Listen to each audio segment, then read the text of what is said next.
بسم اللہ الرحمن الرحیم، السلام علیکم ورحمۃ اللہ وبرکاتہ۔ محترم سامعین، ہم نے آپ لوگوں کے ساتھ مولانا طارق جمیل صاحب کے بارے میں پچھلے دنوں میں ایک ویڈیو شیئر کی تھی، جس میں ہم نے آپ لوگوں کو بتایا تھا کہ مولانا طارق جمیل صاحب کی ایک ویڈیو بہت زیادہ وائرل تھی، جس کو لوگ یہ رنگ دے رہے تھے کہ مولانا طارق جمیل صاحب کو کسی نے بیان سے روکا ہے اور اس مجلس سے اس کو نکالا ہے کہ تم بیان نہ کرو۔ ہم نے اس وقت بھی آپ لوگوں کو بتایا تھا کہ یہ سارا کا سارا بیانیہ جو بنایا جا رہا ہے یہ جھوٹ پر مبنی ہے اور مکمل طور پر جھوٹ تھا، لیکن اب مولانا طارق جمیل صاحب نے ان لوگوں کو خبردار کیا ہے، باقاعدہ اپنے social media network X پر ایک پیغام جاری کیا ہے، اور جتنے بھی ویلاگرز ہیں اور یوٹیوبرز ہیں، خاص طور پر اس کی تصاویر ہم یہاں پر شیئر کر دیں گے۔ جن لوگوں نے اپنے ویڈیوز پر وہ تصاویر لگائے تھے وہ بھی آپ لوگ سکرین پر دیکھ سکیں گے کہ انہوں نے یہ بیانیہ بنایا تھا کہ مولانا طارق جمیل صاحب جو صرف ایک سیاسی پارٹی کے حمایت یافتہ ہے، اس کی سزا ان کو مل رہی ہے اور اب اس کو بیان کرنے بھی نہیں دیا جا رہا۔ پہلے تبلیغی شورا کے ساتھ جو معاملہ تھا مولانا طارق جمیل صاحب کا، اس کو میڈیا پر خوب اچالا گیا،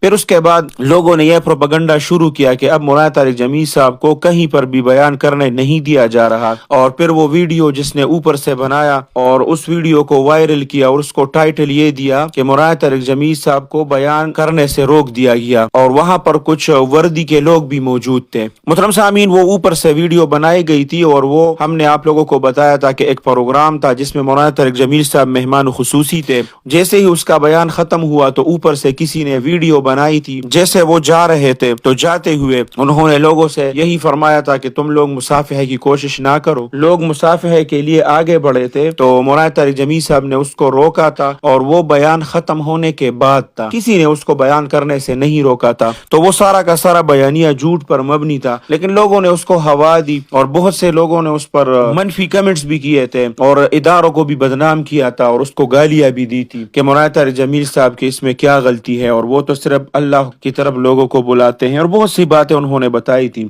اب مولانا طارق جمیل صاحب کی طرف سے جو وضاحت آئی ہے وہ آپ لوگوں کے ساتھ شیئر کرتا ہوں۔ مولانا طارق جمیل صاحب نے اس وضاحت میں فرمایا ہے کہ مولانا طارق جمیل صاحب کی کسی تقریر کو نہ کسی سیاسی جماعت نے روکا ہے، نہ ہی اسٹیبلشمنٹ کا کوئی عمل دخل ہے، یہ ایک اندرونی تبلیغ والوں کی نااہلی کا معاملہ ہے۔ تمام ویلاگرز، محترم سامعین آپ توجہ سے سنیں، تمام ویلاگرز اور یوٹیوبر سے گزارش ہے کہ غیر مصدقہ باتوں کو پھیلانے سے گریز کریں۔ اس پر دڑا در اس یوٹیوبرز نے ویڈیو اپلوڈ کی تھی اور ویڈیو چلائی تھی کہ دیکھو مولانا طارق جمیل صاحب کو بیان سے روکا ہے، اور اپنا دکان جو ہے وہ چمکانے کی کوشش کی تھی اور لوگوں کی ہمدردیاں لینے کی کوشش کی جا رہی تھی۔ اب مولانا طارق جمیل صاحب نے خود بھی اس کی تردید کی ہے، اور ہم نے ایک دو دن پہلے ہی اس کے بارے میں ویڈیو اپلوڈ کی تھی کہ یہ مکمل طور پر جھوٹ ہے اور اس طرح کا کوئی واقعہ پیش نہیں آیا۔ تقریباً ہر ویڈیو میں ہم آپ لوگوں سے درخواست کرتے ہیں کہ آپ لوگ کم از کم اس جھوٹ پھیلانے اور اس طرح جھوٹی خبروں کا ذریعہ نہ بنے، آپ پہلے تحقیق کیا کریں۔ ہم کوشش کرتے ہیں کہ اس طرح کی خبروں کے بارے میں جو مصدقہ خبر ہوتا ہے اس کے بارے میں آپ لوگوں کو آگاہ کریں، لیکن اس کے باوجود بھی ہمارے کچھ ساتھی وہ لوگوں کی باتوں میں آ جاتے ہیں اور غیر مصدقہ خبروں کو آگے شیئر کر دیتے ہیں،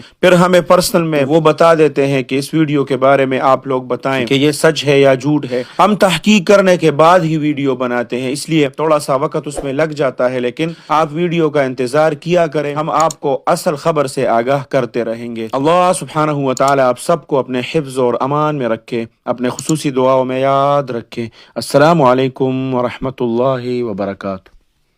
جاء الحق وزهق الباطل